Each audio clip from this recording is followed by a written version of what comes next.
Thank you. Thank you so much. Well, Madam Chairwoman, thank you so much for your kind words and your leadership. To Prime Minister Ali Mariam and the people of Ethiopia, once again, thank you for your wonderful hospitality and for hosting this Pan-African institution. To members of the African Union, distinguished guests, ladies and gentlemen, thank you for welcoming me here today. It is a great honor to be the first President of the United States to address the African Union.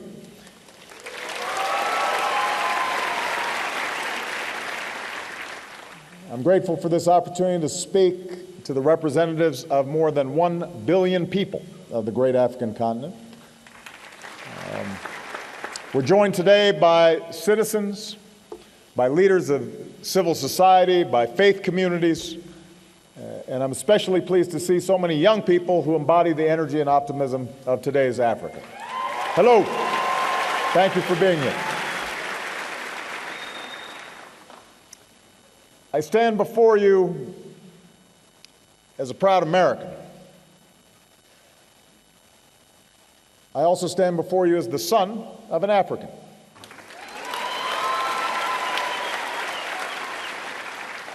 Africa and its people helped to shape America and allowed it to become the great nation that it is, and Africa and its people have helped shape who I am and how I see the world.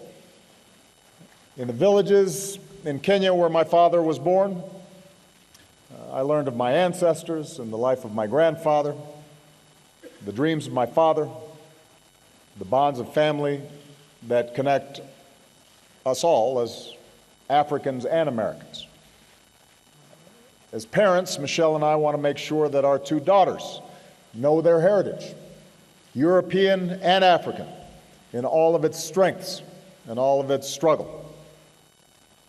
So we've taken our daughters and stood with them on the shores of West Africa, in those doors of no return, mindful that their ancestors were both slaves and slave owners.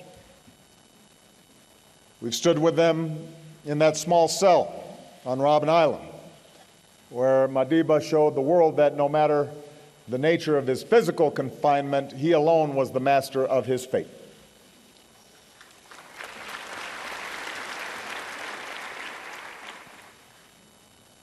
For us, for our children, Africa and its people teach us a powerful lesson: that we must uphold the inherent dignity of every human being. Dignity.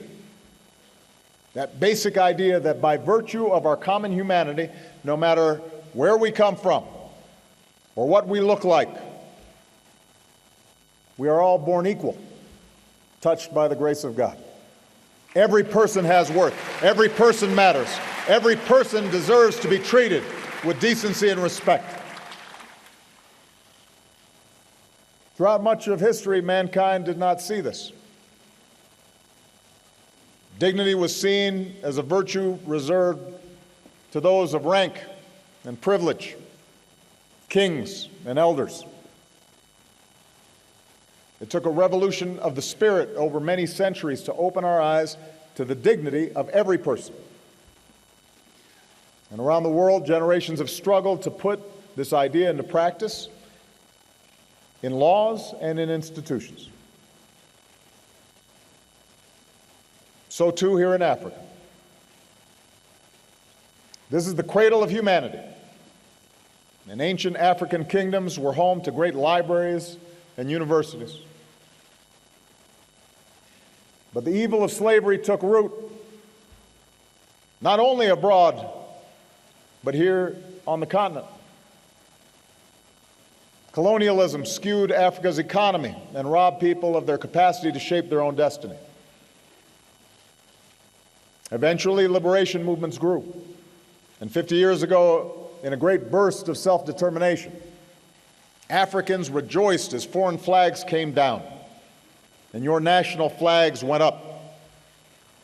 As South Africa's Albert Lutuli said at the time, "The basis for peace and brotherhood in Africa is being restored by the resurrection of national sovereignty and independence, of equality and the dignity of man."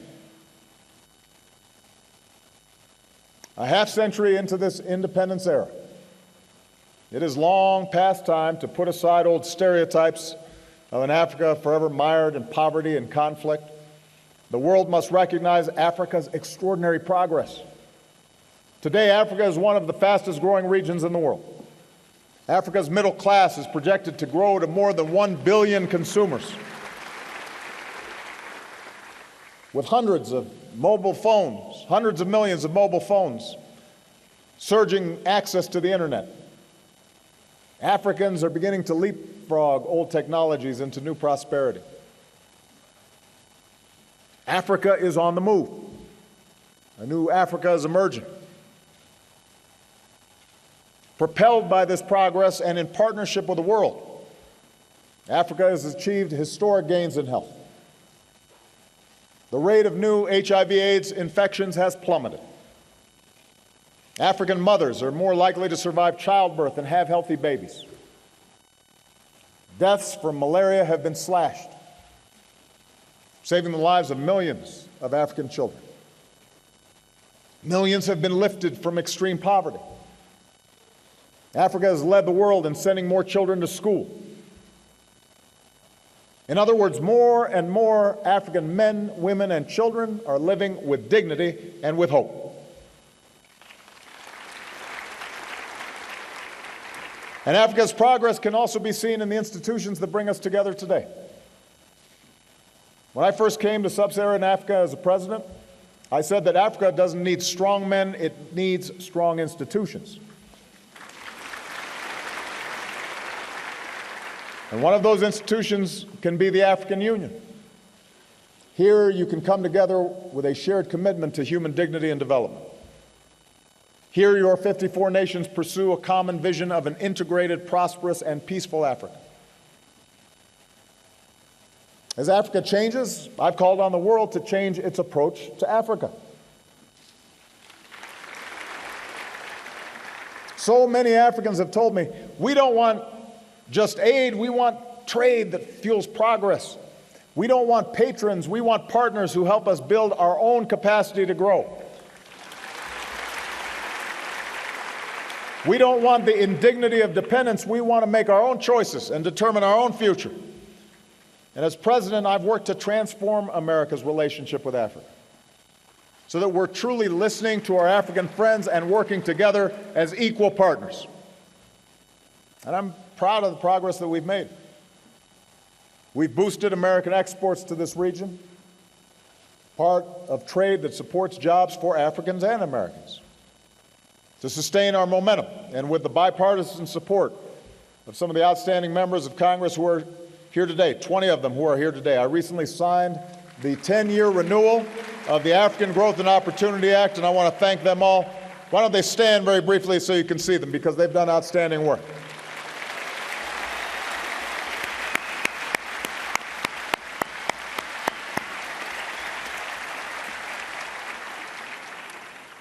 We've launched major initiatives to promote food security and public health and access to electricity, and to prepare the next generation of African leaders and entrepreneurs, investments that will help fuel Africa's rise for decades to come.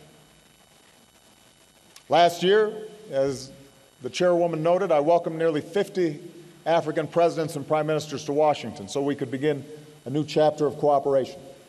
And by coming to the African Union today, I'm looking to build on that commitment. I believe Africa's rise is not just important for Africa, it's important to the entire world.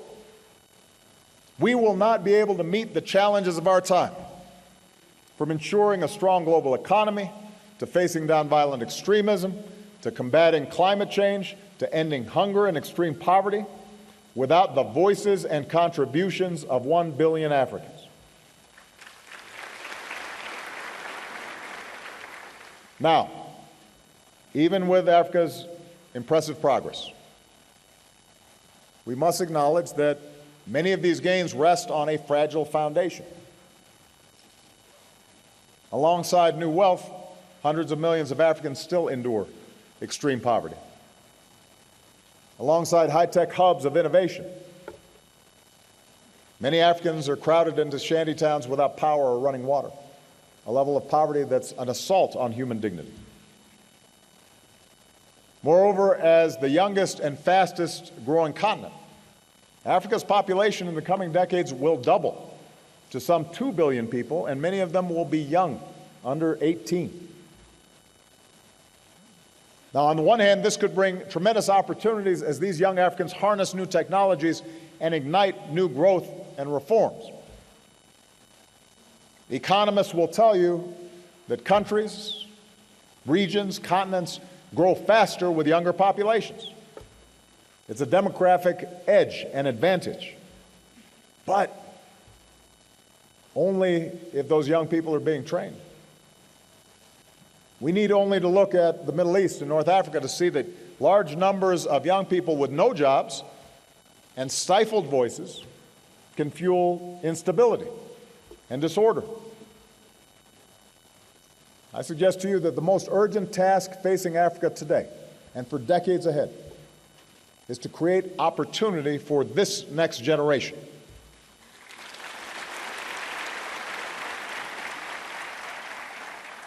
And this will be an enormous undertaking. Africa will need to generate millions more jobs than it's doing right now, and time is of the essence. The choices made today will shape the trajectory of Africa and therefore the world for decades to come. And as your partner and your friend, allow me to suggest several ways that we can meet this challenge together.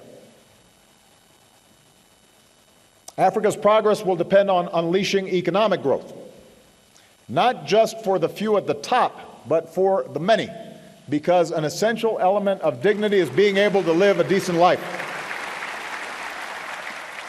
That begins with a job, and that requires trade and investment. Many of your nations have made important reforms to attract investment. It's been a spark for growth. But in many places across Africa, it's still too hard to start a venture, still too hard to build a business. Governments that take additional reforms to make doing business easier will have an eager partner in the United States. And that includes reforms to help Africa trade more with itself, as the chairwoman and I discussed before we came out here today, because the biggest markets for your goods are often right next door. You don't have to just look overseas for growth. You can look internally. And our work to help Africa modernize customs and border crossings started with the East African community. Now we're expanding our efforts across the continent, because it shouldn't be harder for African countries to trade with each other than it is for you to trade with Europe and America.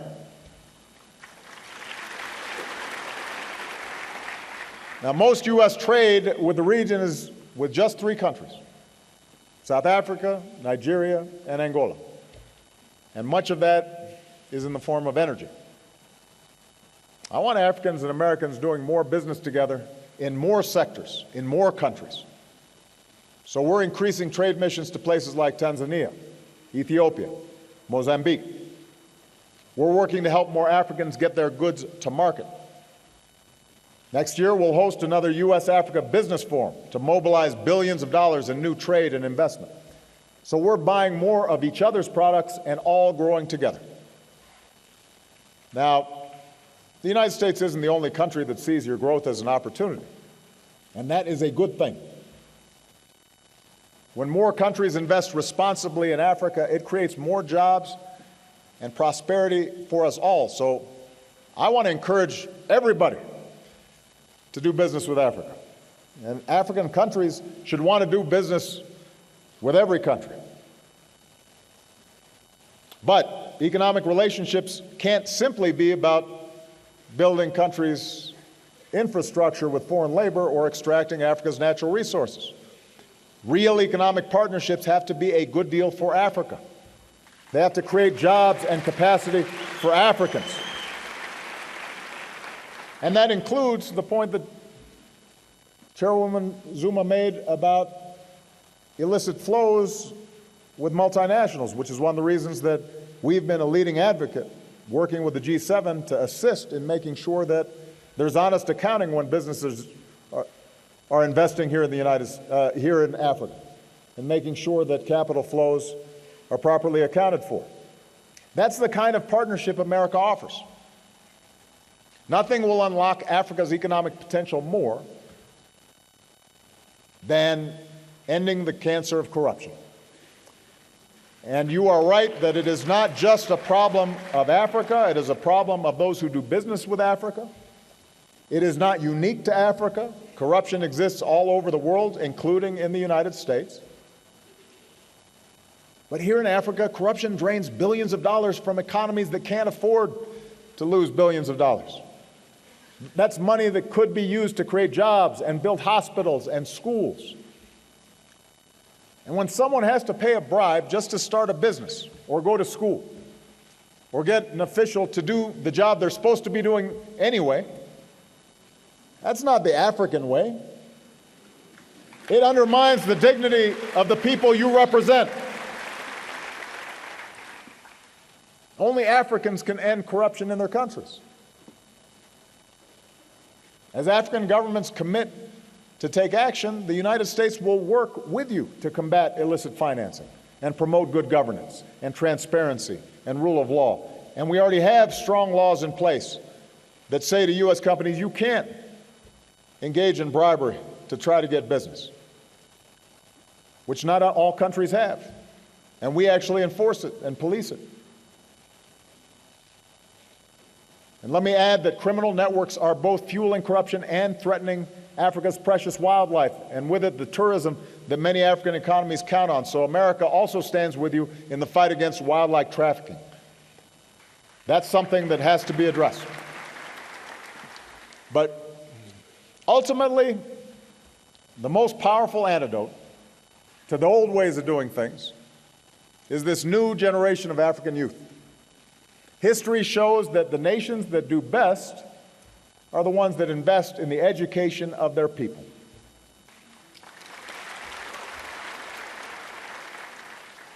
You see, in this information age, jobs can flow anywhere.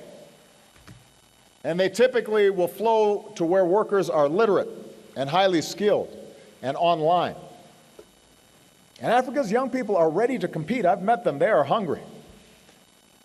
They are eager. They're willing to work hard. So we've got to invest in them. As Africa invests in education, our entrepreneurship programs are helping innovators start new businesses and create jobs right here in Africa. And the men and women in our Young African Leaders Initiative today will be the leaders who can transform business and civil society and governments tomorrow.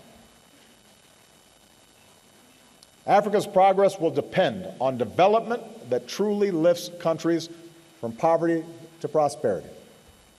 Because people everywhere deserve the dignity of a life free from want. A child born in Africa today is just as equal and just as worthy as a child born in Asia or Europe or America. At the recent development conference here in Addis, African leadership helped forge a new global compact for financing that fuels development. And under the AU's leadership, the voice of a united Africa will help shape the world's next set of development goals. And you're pursuing a vision of the future that you want for Africa. And America's approach to development, the central focus of our engagement with Africa, is focused on helping you build your own capacity to realize that vision. Instead of just shipping food aid to Africa, we've helped more than 2 million farmers use new techniques to boost their yields, feed more people, reduce hunger. With our new alliance of government and the private sector investing billions of dollars in African agriculture, I believe we can achieve our goal and lift 50 million Africans from poverty. Instead of just sending aid to build power plants, our Power Africa initiative is mobilizing billions of dollars in investment from governments and businesses to reduce the number of Africans living without electricity. Now, an undertaking of this magnitude will not be quick. It will take many years. But working together, I believe we can bring electricity to more than 60 million African homes and businesses and connect more Africans to the global economy.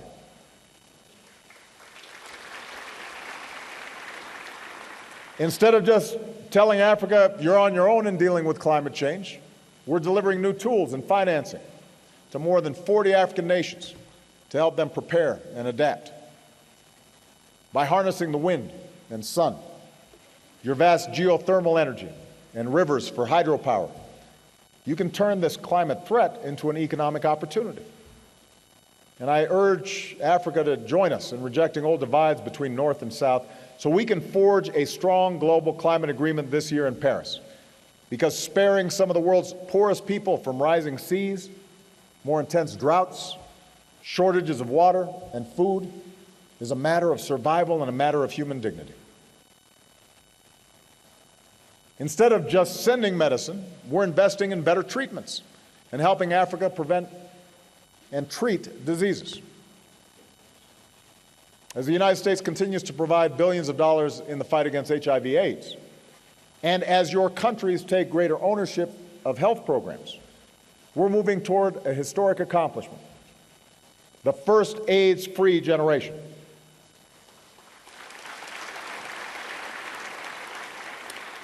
And if the world learned anything from Ebola, it's that the best way to prevent epidemics is to build strong public health systems that stop diseases from spreading in the first place. So America is proud to partner with the AU and African countries in this mission. Today I can announce that of the $1 billion that the United States is devoting to this work globally, half will support efforts here in Africa.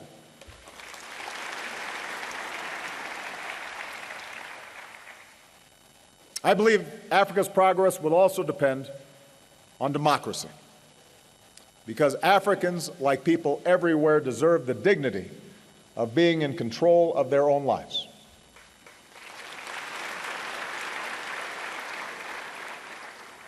We all know what the ingredients of real democracy are. They include free and fair elections, but also freedom of speech and the press, freedom of assembly. These rights are universal. They're written into African constitutions.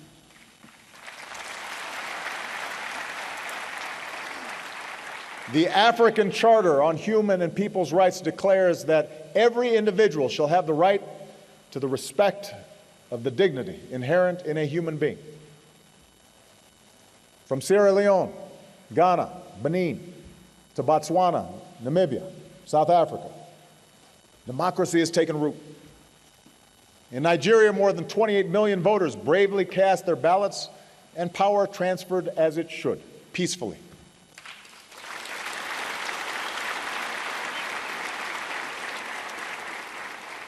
Yet at this very moment, these same freedoms are denied to many Africans. And I have to proclaim, democracy is not just formal elections.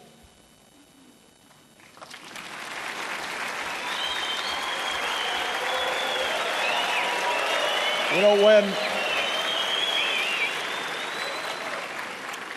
when journalists are put behind bars for doing their jobs, or activists are threatened as governments crack down on civil society, then you may have democracy in name but not in substance. And I'm convinced that nations cannot realize the full promise of independence until they fully protect the rights of their people. And this is true even for countries that have made important democratic progress. As I indicated during my visit to Kenya, the remarkable gains that country has made with a new constitution, with its election, cannot be jeopardized by restrictions on civil society. You know, likewise, our hosts, Ethiopians, have much to be proud of. I've been amazed at all the wonderful work that's being done here. And it's true that the elections that took place here occurred without violence. But as I discussed with Prime Minister Haile Mariam, that's just the start of democracy. I believe Ethiopia will not fully unleash the potential of its people if journalists are restricted or legitimate opposition groups can't participate in the campaign process. And to his credit, the Prime Minister acknowledged that more work will need to be done for Ethiopia to be a full-fledged, sustainable democracy. So these are conversations we have to have as friends. You know, American democracy is not perfect. We've worked for many years. But one thing we do is we continually re-examine to figure out how can we make our democracy better. And that's a source of strength for us, being willing to look and see honestly what we need to be doing to fulfill the promise of our founding documents. And every country has to go through that process. No country is perfect, but we have to be honest and strive to expand freedoms, to broaden democracy. The bottom line is that when citizens cannot exercise their rights, the world has a responsibility to speak out. And America will, even if it's sometimes uncomfortable. Even when it's sometimes directed towards our friends. And I know that there are some countries that don't say anything. And maybe that's easier to, for leaders to deal with. But you're kind of stuck with us. This is how we are. We believe in these things. We're going to keep on talking about it. And I want to repeat, we do this not because we think our democracy is perfect or we think that every country has to follow precisely our path. For more than 2 centuries since our independence, we're still working on perfecting our union. We're not immune from criticism. When we fall short of our ideals, we strive to do better. But when we speak out for our principles, at home and abroad, we stay true to our values. And we help lift up the lives of people beyond our borders. And we think that's important. And it's especially important, I believe, for those of us of African descent, because we've known what it feels like to be on the receiving end of injustice. We know what it means to be discriminated against. We know what it means to be jailed. So how can we stand by when it's happening to somebody else? I'll be frank with you, it can't just be America that's talking about these things. Fellow African countries have to talk about these things. Just as other countries championed your break from colonialism, our nations must all raise our voices when universal rights are being denied. For if we truly believe that Africans are equal in dignity, that Africans have an equal right to freedoms that are universal, that's a principle we all have to defend. And it's not just a Western idea. It's a human idea. I have to also say that Africa's democratic progress is also at risk when leaders refuse to step aside when their terms end. Now,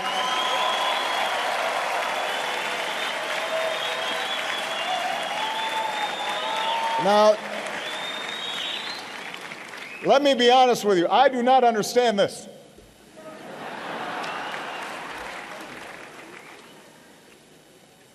I am in my second term. It has been an extraordinary privilege for me to serve as the President of the United States. I cannot imagine a greater honor or a more interesting job. I love my work. But under our Constitution, I cannot run again. I can't run again. I actually think I'm a pretty good president. I think if I ran, I could win. But I can't.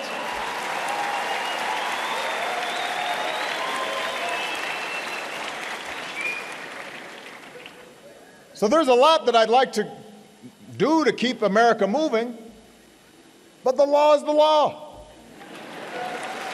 And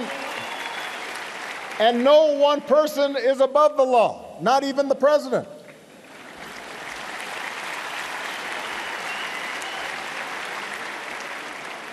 And I'll be honest with you, I'm looking forward to life after being president. I won't have such a big security detail all the time. It means I can go take a walk. I can spend time with my family. I can find other ways to serve. I can visit Africa more often.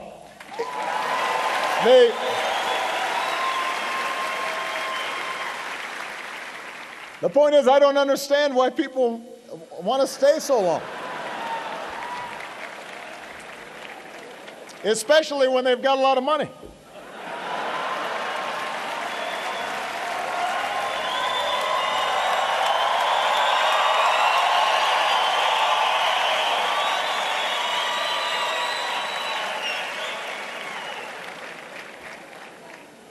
When a leader tries to change the rules in the middle of the game just to stay in office, it risks instability and strife, as we've seen in Burundi. And this is often just a first step down a perilous path. And sometimes you'll hear a leader say, well, I'm the only person who can hold this nation together. If that's true, then that leader has failed to truly build their nation. You look at Nelson Mandela. Madiba, like George Washington, forged a lasting legacy, not only because of what they did in office, but because they were willing to leave office and transfer power peacefully.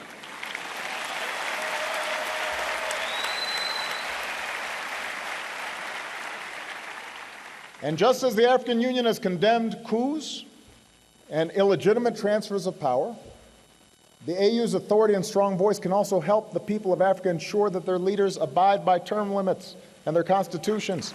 Nobody should be president for life. And your country's better off if you have new blood and new ideas. I'm still a pretty young man.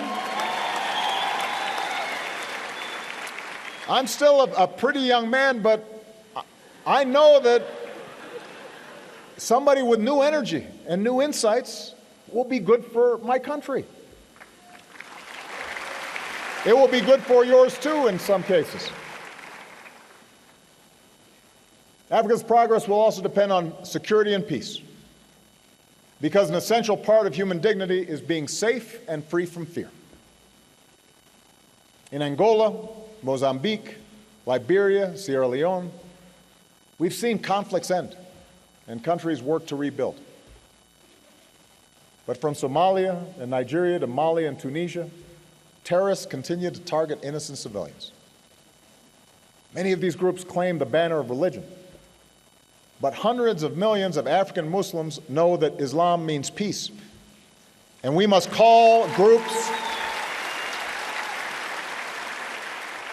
like Al-Qaeda, ISIL, Al-Shabaab, Boko Haram, we must call them what they are: murderers.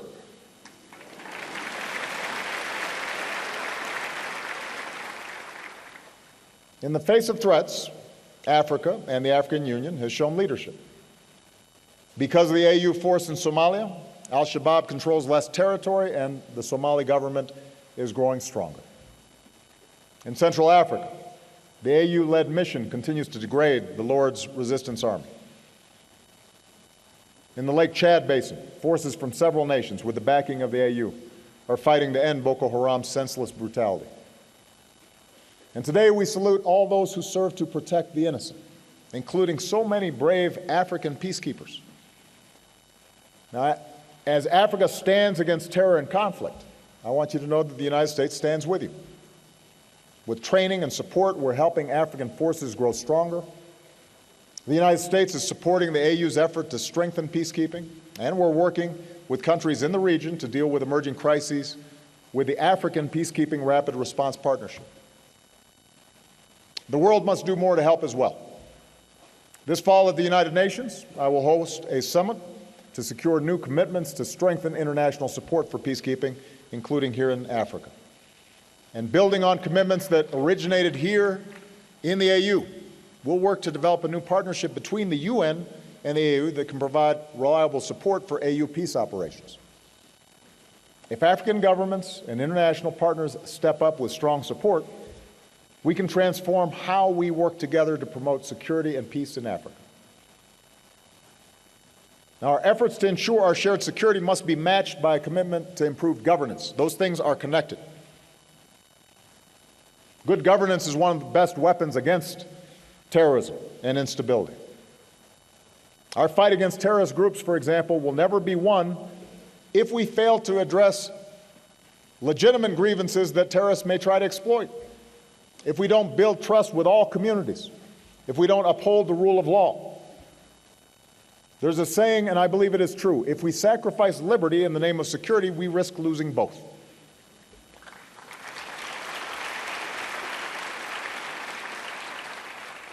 This same seriousness of purpose is needed to end conflicts. In the Central African Republic, the spirit of dialogue recently shown by ordinary citizens must be matched by leaders committed to inclusive elections and a peaceful transition. In Mali, the comprehensive peace agreement must be fulfilled. And leaders in Sudan must know their nation will never truly thrive so long as they wage war against their own people. The world will not forget about Darfur. In South Sudan, the joy of independence has descended into the despair of violence. I was there at the United Nations when we held up South Sudan as the promise of a new beginning.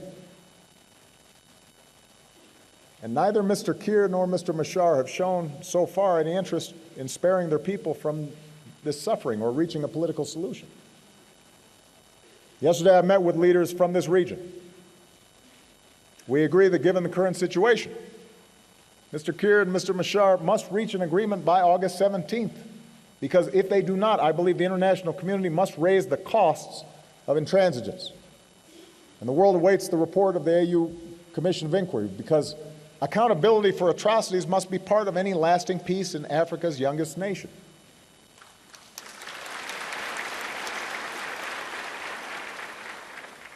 And finally, Africa's progress will depend on upholding the human rights of all people, for if each of us is to be treated with dignity, each of us must be sure to also extend that same dignity to others. As president, I make it a point to meet with many of our young African leaders, and one was a young man from Senegal. He said something wonderful about being together with so many of his African brothers and sisters. He said, "Here I have met Africa, the Africa I've always believed in. She's beautiful, she's young, she's full of talent and motivation and ambition." I agree. Africa is the beautiful, talented daughters who are just as capable as Africa's sons. And as a father, I believe that my two daughters have to have the same chance to pursue their dreams as anybody's son, and that same thing holds true for girls here in Africa. Our girls have to be treated the same. We can't let old traditions stand in the way. The march of history shows that we have the capacity to broaden our moral imaginations. We come to see that some traditions are good for us. They keep us grounded. But that in our modern world, other traditions set us back. When African girls are subjected to the mutilation of their bodies or forced into marriage at the ages of 9 or 10 or 11, that sets us back. That's not a good tradition. It needs to end.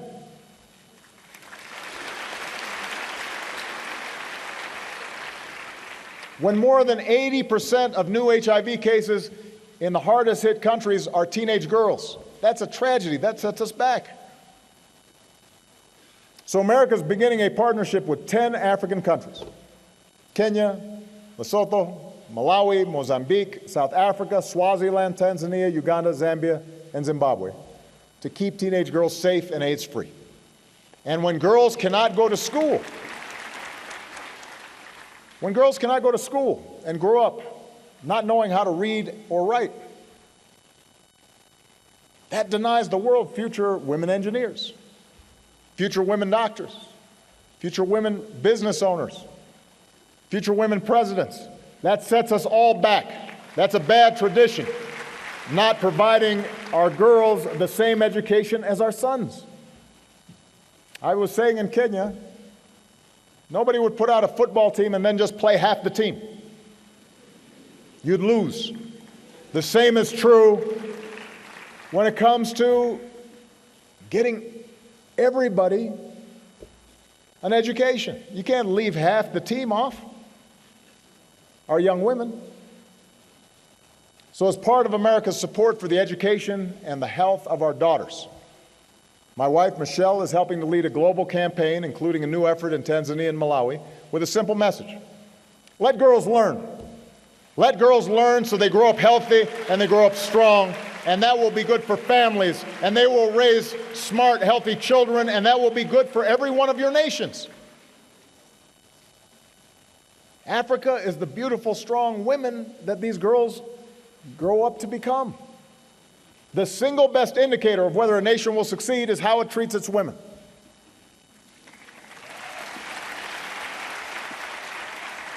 When women have health care and women have education, families are stronger, communities are more prosperous, children do better in school, nations are more prosperous. Look at the amazing African women here in this hall. If you want your country to grow and succeed, you have to empower your women. And if you want to empower more women, America will be your partner. Let's work together. Let's work together to stop sexual assault and domestic violence. Let's make clear that we will not tolerate rape as a weapon of war. It's a crime, and those who commit it must be punished. Let's lift up the next generation of women leaders who can help fight injustice and forge peace and start new businesses and create jobs. And some might hire some men, too.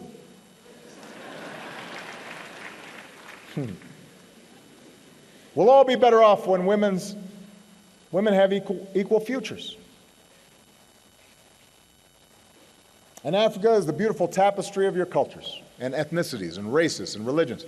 Last night, we saw this amazing dance troupe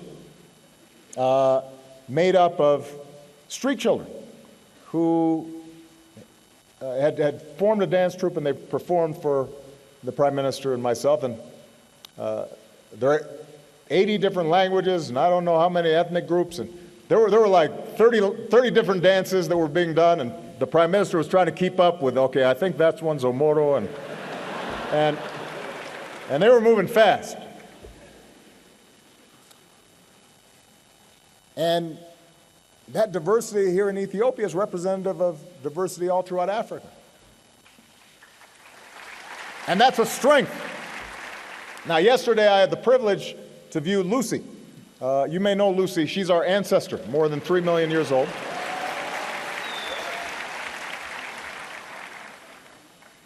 In this tree of humanity, with all of our branches and diversity, we all go back to the same root.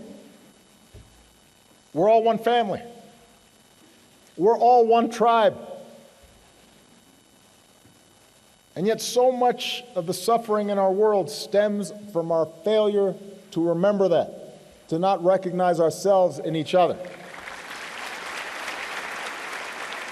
We think because somebody's skin is slightly different, or their hair is slightly different, or their religious faith is differently expressed, or they speak a different language, that it justifies somehow us treating them with less dignity. And that becomes the source of so many of our problems. And we think somehow that we make ourselves better by putting other people down. And that becomes the source of so many of our problems. When we begin to see each other as somehow less than ourselves, when we succumb to these artificial divisions of faith or sect or tribe or ethnicity, then even the most awful abuses are justified in the minds of those who are thinking in those ways. And in the end, abusers lose their own humanity as well.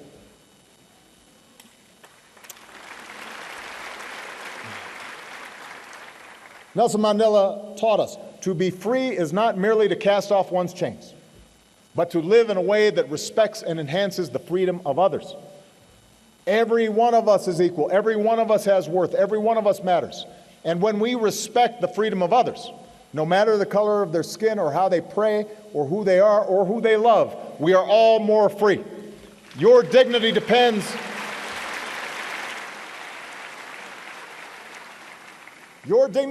on my dignity, and my dignity depends on yours. Imagine if everyone had that spirit in their hearts. Imagine if governments operated that way.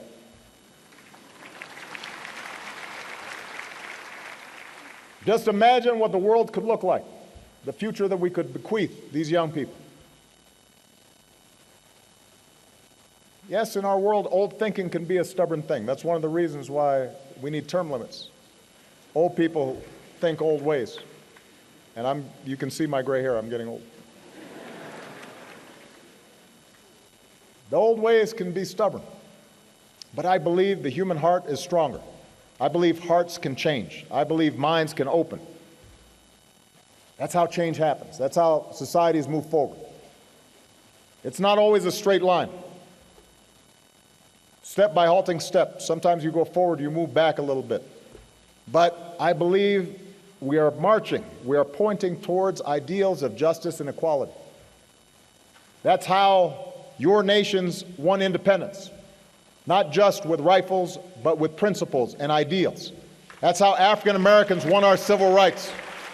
That's how South Africans, black and white, tore down apartheid. That's why I can stand before you today as the first African American president of the United States.